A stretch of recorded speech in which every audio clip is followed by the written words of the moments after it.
guys, welcome back to another tutorial from ADSR and MassiveSynth.com. If you want to stay current and up to date with all the tutorials we're releasing, you can subscribe to our YouTube channel at youtube.com/ADSRtuts. So that was a quick demo of the sound we'll be making today in Massive. It's this pad that I call Dark Matter.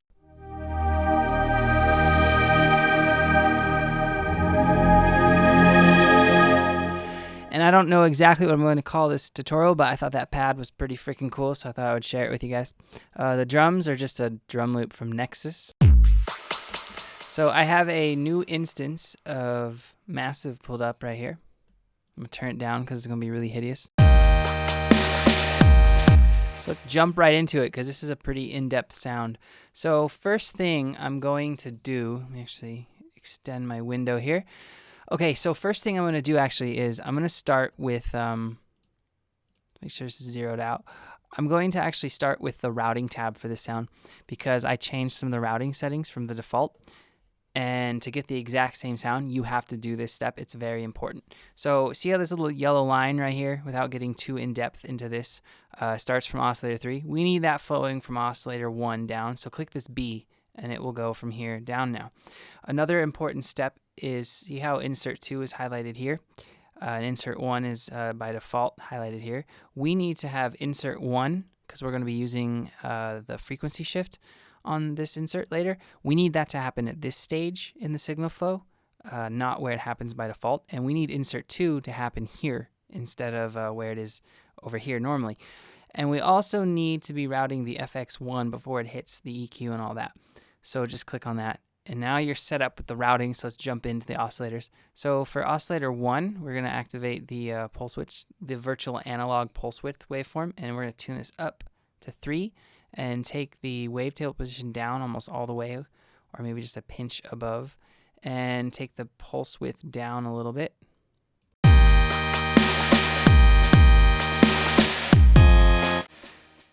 And so if you wouldn't have done this step with the routing tab, you'd barely be getting any sound right now. So we're going to keep the amp where it is, just turn that filter slider up all the way. And in oscillator 2, you're going to activate the same waveform, and you're going to take the pulse width down all the way. I'm sorry, you're going to take the saw position down all the way, and you're going to actually just turn the pulse width down just a little.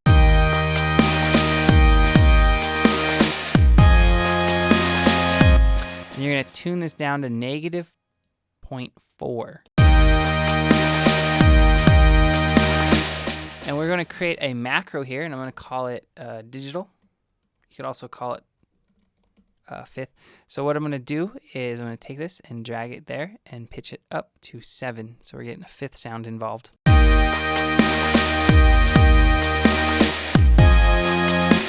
All right, in oscillator 3, we're going to take the sine triangle waveform, activate that, and you can keep the intensity up all the way, the wavetable position up all the way. We're going to take the amp down all the way because we're going to end up modulating that a little bit later. And then real quick in oscillator 2, we're going to turn the filter slider up to filter 1. And with oscillator 3, we're going to turn that down to filter 2.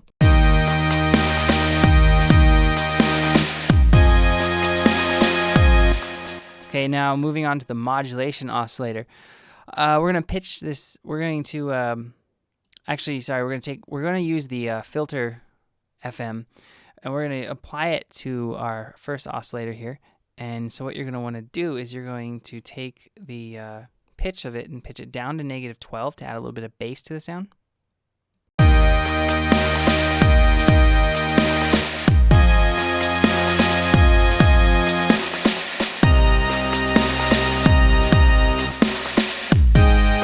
Okay, and now for the noise oscillator, I'm going to introduce a little bit of bright noise just so the sound kind of, it'll tend to get a little bit muddy with the delays, reverb, and all that. So I'm going to add some bright noise just to make it kind of sit in a mix better.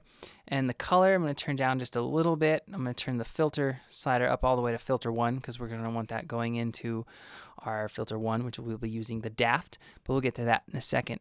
And the amp about right there should work.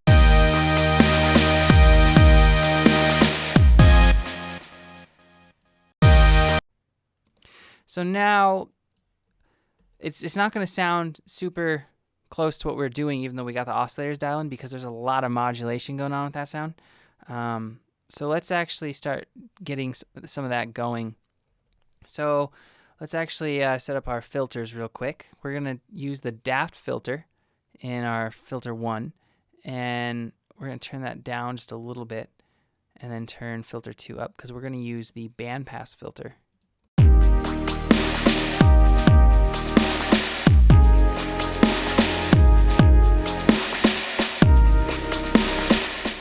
And so now we're gonna modulate those with an envelope later, but let's keep going through some of the just the basics here.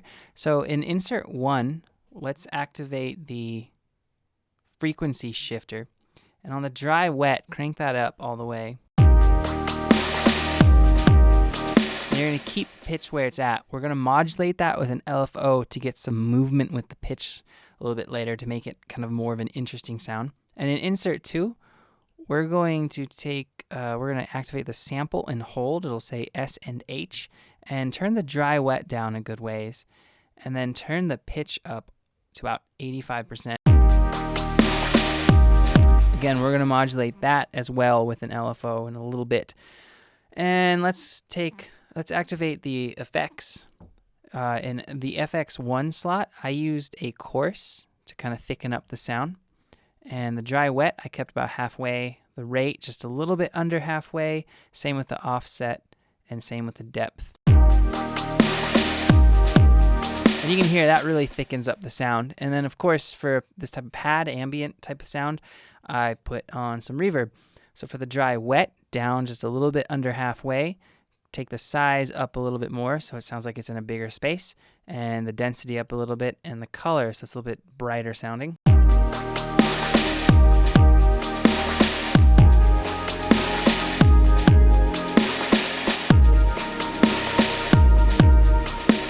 All right, and so I am going to use this vibrato control, but I want to take it off of the rate because I want to have a set rate. So I'm going to turn it up just a little bit above halfway, and I'm going to keep the depth kind of where it's at, so then I can introduce just a little bit of vibrato.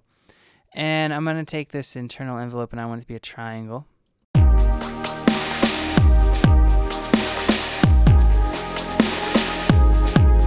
Because we're going to modulate with that in a little bit. And so moving right along, you don't have to do anything with the key tracking oscillator or the key tracking filter. That's all pretty good to go. But we are going to do some stuff with the voicing tab here. So let's go to the key tracking filter, and by default it'll be set to 1 and 2. We're going to set that to 1 and 1.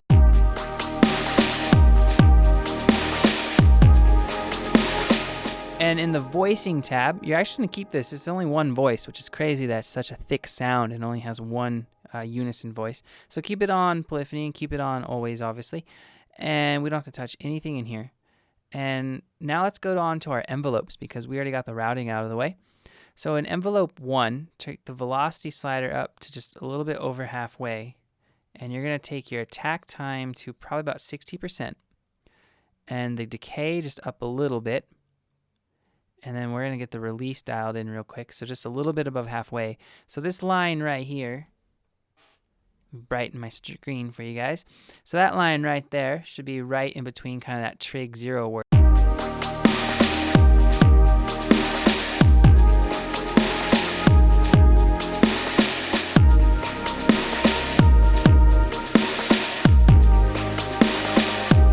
Okay, so that is what the envelope 1 should kind of look like, and we're going to modulate our cutoff frequency of our filter 1 with that. So what that's doing is it's opening up the filter from here to here, that little blue point, as we travel along that attack line. So it'll get a little bit brighter as we kind of open up the sound. I'm going to turn the resonance down real quick.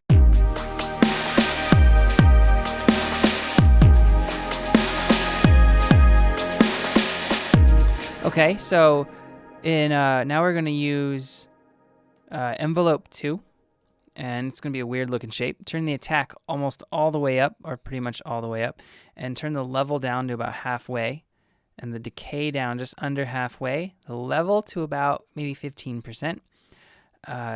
Turn down the S slope a little because we're going to be using some morphs. Turn the morph up because we're going to actually use the sine 2.5, and for the loop we're going to use 1. So this morph affects how prominent the end of that is. So we want that down, or just around halfway. And you'll see that if I do the S slope, it kind of extends at that morph and that loop point that we created.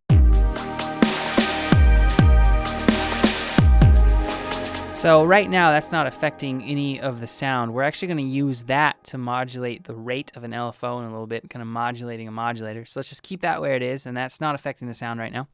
So let's go to our third envelope, because we're going to modulate our third oscillator with this. Turn the attack to just about above, a little bit above halfway, and the level you can keep where it's at, and the decay at about 50%. And we're going to take the level all the way up with this.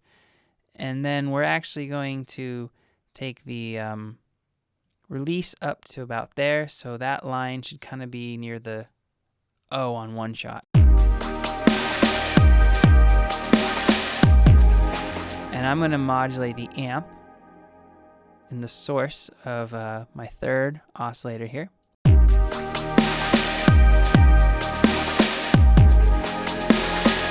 So what that's doing is I actually have that third oscillator, the sine triangle waveform.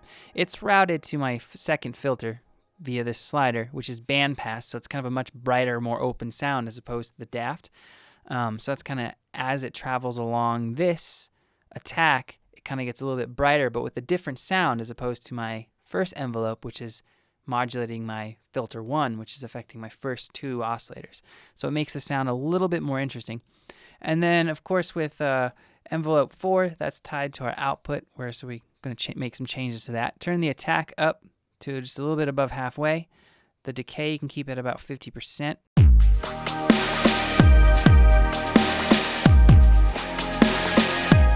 Just jack up that release so you don't have to hold out the chord as much, because you'll see with this MIDI, I'm not holding out the chords all the way. There's that little space. So that's just, I'm adjusting the release according to how I played it.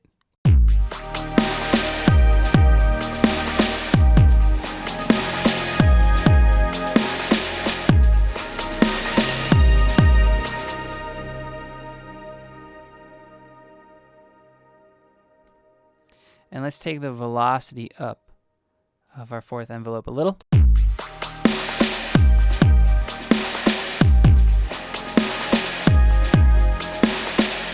Moving right along to the LFO section, we're actually going to be using LFO 5 and 6 and 7.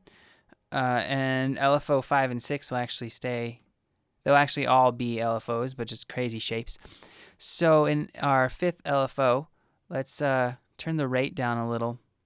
And then let's grab that second envelope we created a while ago and modulate out with that.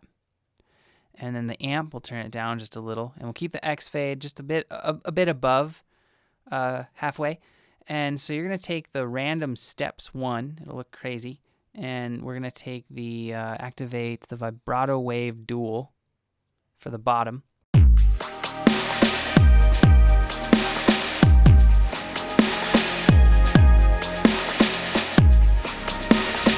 And then I turn the decay down a little bit so it's more of a triangle shape, and I'm modulating the amp of this.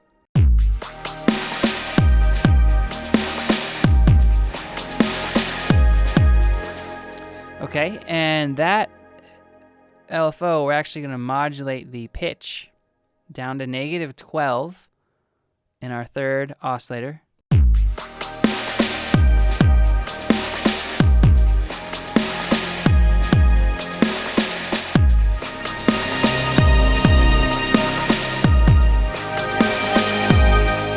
Okay, moving on to our sixth LFO.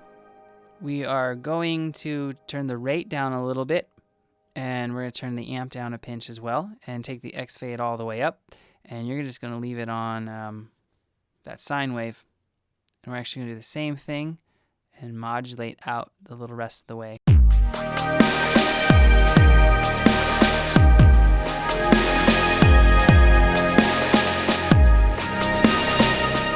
And now we're going to modulate the pulse width of our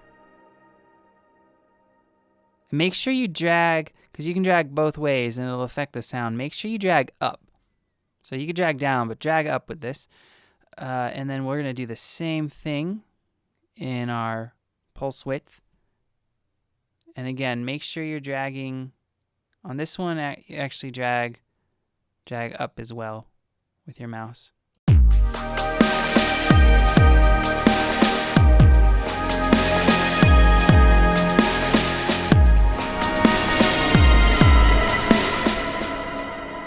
Okay, and remember that little digital slider we created before?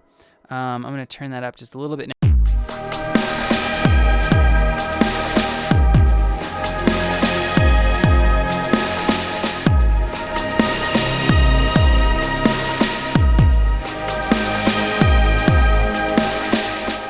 Okay, and that's pretty much it for our 6 LFO. But before we move on to our 7, let's actually, I forgot to modulate one thing. Let's modulate the pitch of the frequency shifter. And so drag that up, and we'll do the same thing with the pitch of our sample and hold.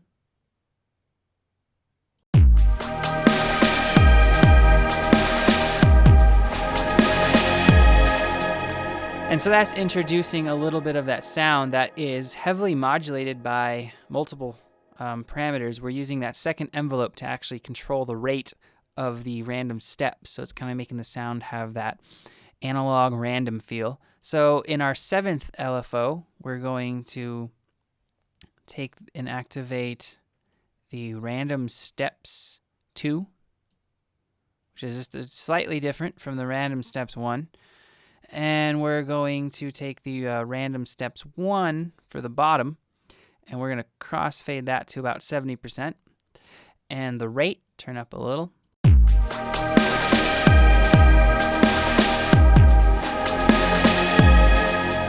we're going to do the same thing with the internal envelope.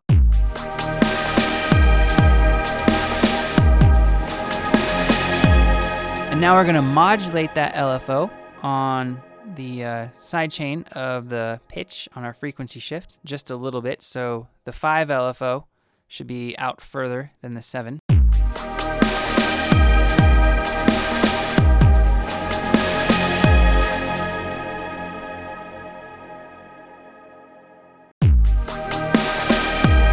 And then I have this on the amp of our 3rd oscillator, and it's barely there, just a little tick.